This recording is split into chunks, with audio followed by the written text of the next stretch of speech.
Hey, welcome back everyone to All Right Yum with Chef Tom. You know, we've been getting a lot of letters and emails lately about this here wooden cutting board that I like to use during the show. We got one such letter from Joe in Portland. The letter reads, "Dear Chef Tom, I've been a fan of All Right Yum since your very first show. Thanks for all your wonderful recipes and hilarious commentary. I'm sure were you not a successful chef, you could make it as a comedian. If only I had a brother like you. Chef Tom, I've noticed the Boost cutting block you always use on the show and have considered purchasing one myself. I've been apprehensive because I'm not really sure what it takes to keep a wooden cutting board in good shape. If possible, could you cover this in a future show? And also, could you please give an All Right Yum to the Myers family in Omaha? It would mean a lot to them. They're big fans of the show. Signed, Joe from Portland, Oregon." Well, Myers family in Omaha, here's to you, All Right Yum, and welcome to the show. I'm glad you're watching today. Thanks for the letter, Joe, and I'm glad you asked because a wooden cutting board is a wonderful thing, but it does require a little bit of upkeep. As you can see, the cutting board that I have here I've left dirty because I want to run through the steps, first of all, of how to clean it, and then we're going to oil it to help it stay just as nice as it is now. If you can zoom the camera in, you'll notice the cutting board is awfully dry at the moment. I haven't oiled this particular cutting board in about 3 weeks in preparation for this video. I wanted it to look nice and dry, and so you can see the difference once I oil it towards the end of the show. If you buy a brand new cutting board, Joe, what you want to do before you ever use it is oil it up really good. And then for the first month or two that you own it, I would oil it at least once or twice a week. After that, you can get away with once every 3 to 4 weeks. Alright, well let's get started. This cutting board is a mess. Let's take it over to the sink and get going. There's a few very important items that we need, which I'll show you once we get over to the sink. Now, first of all, what you never want to use on a wooden cutting board is a metal scratching pad. That will unnecessarily scratch your surface. It's just something you don't need and don't want. What you want to use initially is something you can of course find in any grocery store, your very favorite green scrubby pad. The water I have over here is just regular old soapy water. Never want to use any kind of chemicals on your cutting board, no bleaches, no vinegar, no other chemicals at all, just regular soapy water. Okay, so here we go, like washing any other dish. I'm going to start with the green scrubby and just get all the chunks off. Get it about as clean as I can. Nice warm water. This cutting board wasn't too dirty to start with, so everything's really coming off, no problem. Go get around the edges real good. Make sure you get it just as clean as you can. Okay. Now for a step that can't be skipped, folks. This is called a bench scraper. It can be used for a lot of different things in the kitchen. A lot of bakers use it for cutting and moving dough, for cleaning their wooden bench when they're getting done at the end of the day. But you definitely want to use one of these bench scrapers for the final cleaning on your cutting board. So just simply take the bench scraper with very firm pressure, running it down the length of the cutting board, and you will get any fat or any chunks that are still on the board will scrape right up, and you will have a perfectly clean surface when you're all done here. Okay. This looks pretty good. I'm going to do it one more time just to be sure. This is really essential to keeping your board nice and sanitary. Okay. Definitely want to, of course, flip it over. Do the other side. Again, nice firm pressure. This will also help to kind of knock down the scratches you made with your knife and overall give you a nice, smooth cutting surface every single time. Okay, I think that's pretty much it. I'm then going to rinse it, get all that soap off with just nice cold water out of the sink.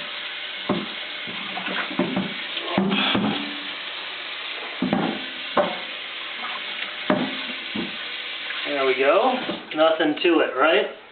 Next thing we got to do, folks, and this is just so important, standing water is the enemy of your wooden cutting board. So we need to make sure this baby is 100% dry, okay?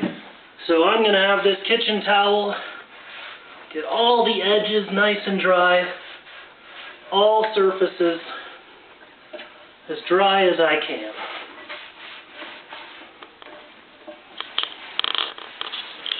Perfect. So there's a nice clean cutting board. Now, still slightly damp because I just wet it down. Definitely don't want to allow it to dry sitting flat on a surface like that. You need to have good circulation. I typically prop mine up on the stove just like that to let it air dry. Or of course, you could slide it into a drying rack. Okay? Now, as nice as the wooden cutting board is, there are some things to avoid. Because it is a porous surface, this is not a good cutting board for any kind of raw meat, especially raw chicken, raw pork, and raw fish. Should never touch this cutting board, okay? Once you really season it and you've been oiling it for months and months, guys do put raw beef on these, and I actually have myself, but I can't recommend that.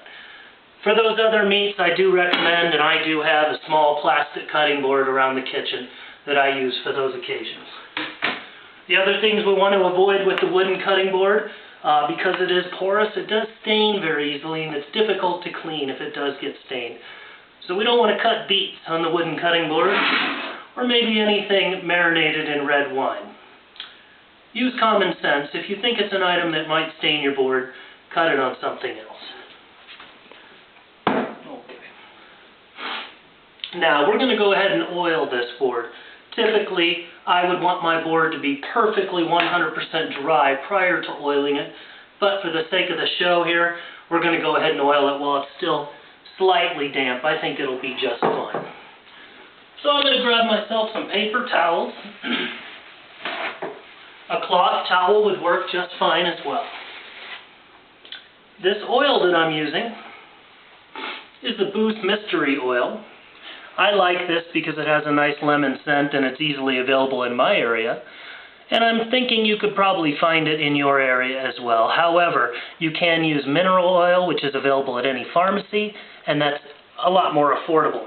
Though this bottle here costs about $8 and it lasts me 5-6 months easily. So I think it's pretty cost effective. Anyway, want to be pretty liberal with the oil on the cutting board. I usually just squirt it on there pretty good, just like so. And then I'll take my paper or cloth towel and just simply rub it in real well to all the surfaces. Really want to pay special attention to the edges here. If you're going to get any splitting in the wood, that's where it's going to happen. Again, I really highly recommend you oiling the board as often as you can for the first few months that you have it, at least once or twice a week, to avoid this splitting. Okay, so I got the one side real good. Of course, I want to do both sides. Putting plenty of oil on there. Can't really use too much.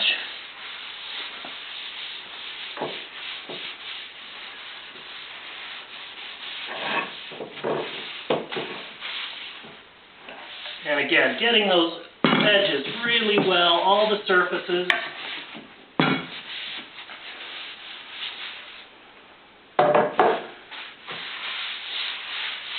Making sure there's no puddles of oil left standing on the cutting board as well.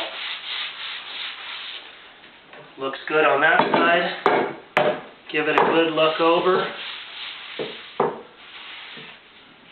And there it is, folks. Now after I oil my board, I always leave it propped up like I have it here, or again in the drying rack to help it dry nice and evenly. Don't lay it down flat like so. Okay? Alright, Joe, well thanks for your letter. I hope this helps, and I think you're really going to enjoy your wooden cutting board. It's a wonderful surface. Let's step over to the chalkboard here and review what we've gone through. Joe, here's your wooden cutting board. Several pros to it. It's a wonderful surface to cut on, and it's actually quite easy on your knife. It'll keep a nice sharp edge on there for quite some time. The wooden cutting board is long-lasting, which is nice. It's a beautiful thing. It can be an heirloom in your home that you can take care of like an old cast iron pot. It looks great sitting on your counter, especially after it's been oiled. I get comments on mine all the time, and like I said, I've been getting nothing but letters and emails about my cutting board. Cons to the cutting board, Joe? Of course, there is some maintenance involved. Personally, I enjoy the maintenance. I enjoy taking care of something that I hope to have for years and years. But it is not without maintenance.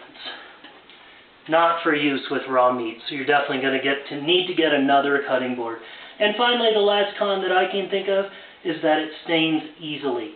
So avoid those beets, foods marinated in red wine, or whatever else you can think of that might stain. Anyway, Joe, I want to thank you for your letter again, and I want to thank all of you out there for watching All Right Yum. As always, I'm going to leave you with the message of please, please buy local and organic foods whenever you can, and never, ever, ever eat farmed salmon. From my kitchen to yours, Merry Christmas, everyone, and All Right Yum, America.